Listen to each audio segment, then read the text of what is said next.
Rumah sakit ini. Ada seorang pasien baru manikyur. Langsung memotong lengannya. Ia adalah Saun. Tidak ada yang bisa lolos darinya. Gadis ini pemain musik. Seminggu lagi ikut lomba piano. Demi terlihat menarik saat lomba, ia melakukan nail art.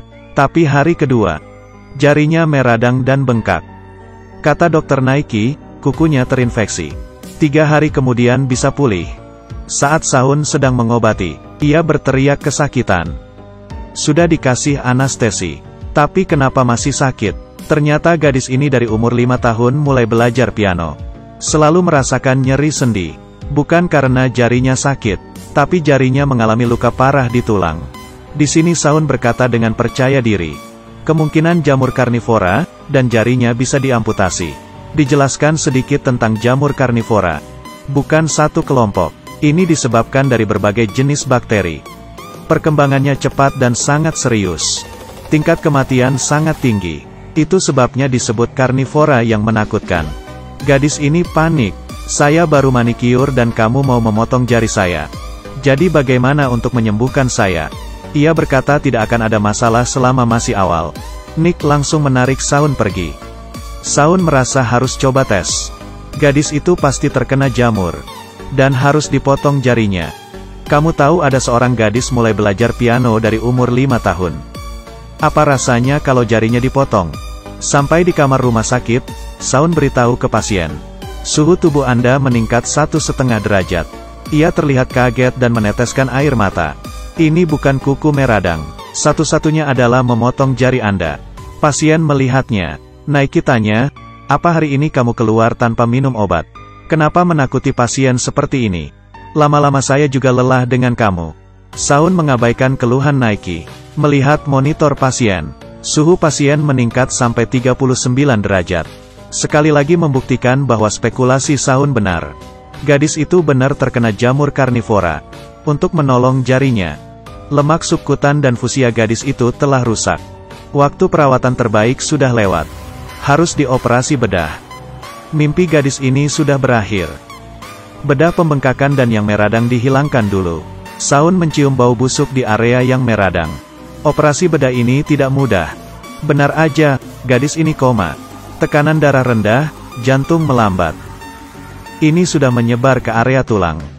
Harus segera diamputasi. Demi menyelamatkan nyawanya, ia memotong jarinya. Memblokir infeksi dan menyelamatkan hidupnya. Atasan Neil bilang, walau bebas dari bahaya, tapi bisa ditransfer ke organ internal. Kalau kamu masih ragu, kamu harusnya bisa menerima pendapat Saun. Mungkin ini tidak akan fatal. Walau sudah dipotong. Untuk jaga aman, harus ada orang menjaga pasien dengan bantuan oksigen. Setelah operasi, setelah pasien sadar, dokter beritahu. Untuk keselamatannya, kita harus mengamputasi tangannya. Gadis ini panik. Ia tidak bisa lanjut menjadi pemain musik. Ia menatap dokter, berkata, kalau kamu menolak saran dari Saun, dan cek lebih lanjut, pasti tidak akan memutuskan langkah ini. Cepat keluar, aku tidak mau melihat kamu. Saya akan melaporkan rumah sakit kalian. Gadis ini hancur di tangan Naiki. Apa ini kecelakaan medis? Atau membenarkan gadis itu, semua karena ulahnya. Ia menyalahkan diri sendiri. Ia pikir Saun menghalang mimpi gadis itu. Tapi setelah tahu kondisinya, Nick tanpa berpikir panjang menghancurkan mimpi gadis itu. Tapi gadis itu tidak mengerti. Haruskah dia belajar kejam seperti Saun? Waktu bersamaan, ada pasien datang dengan penyakit yang tidak serius. Bagaimana nasib gadis ini? Gadis itu mimisan dan dibawa ke rumah sakit. Dokter melihat darahnya tidak berhenti. Di hidungnya, ditahan dengan larutan phenylephrine. Ilmunya, phenylephrine dapat mengurangi pembengkakan pembuluh darah. Memiliki efek kontraksi darah yang jelas. Meningkatkan resistensi pembuluh darah. Efek obatnya tahan lama dan tidak mempengaruhi jantung. Untuk operasi, bisa membantu menghentikan darah. Tidak berapa lama, darahnya berhenti. Ibu gadis itu datang ke rumah sakit. Orang tua dari gadis itu mengajak ke samping. Putriku sedang berpura-pura. Ia dulu sering berpura-pura sakit. Karena kita ingin bercerai. Ia ingin mencari perhatian dari kami. Agar kita bisa kembali, kamu kasih sembarang obat aja. Dokter mengerti, membiarkan gadis keluar dari rumah sakit. Orang tua gadis mulai bertengkar lagi. mengabaikan perasaan putrinya. Gadis itu merasakan sakit di dadanya, mengeluarkan darah dan pingsan. Dokter buru-buru memeriksa hidungnya secara internal. Gadis ini didiskriminasi karena perceraian orang tuanya. Nilai pelajaran di sekolahnya pun jelek dan turun kelas. Ia merasa jadi orang yang paling tidak beruntung di dunia. Saat hasilnya keluar, tidak ada sumber pendarahan di lubang hidungnya. Dan ini bukan mimisan. Ini disebabkan karena kemacetan di trakea. Gadis itu melakukan pemeriksaan CT, menemukan bayangan kecil di bronkus. Ia pikir cukup cek biasa, tapi karena bayangannya sangat besar.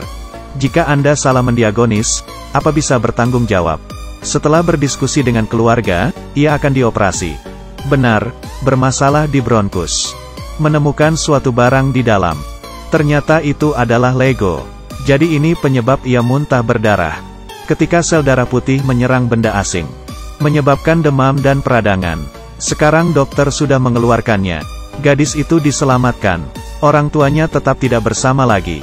Mungkin ini takdir. Tidak ada yang bisa mengubahnya. Saya adalah Xiao Dongbei. Sampai bertemu di edisi berikutnya.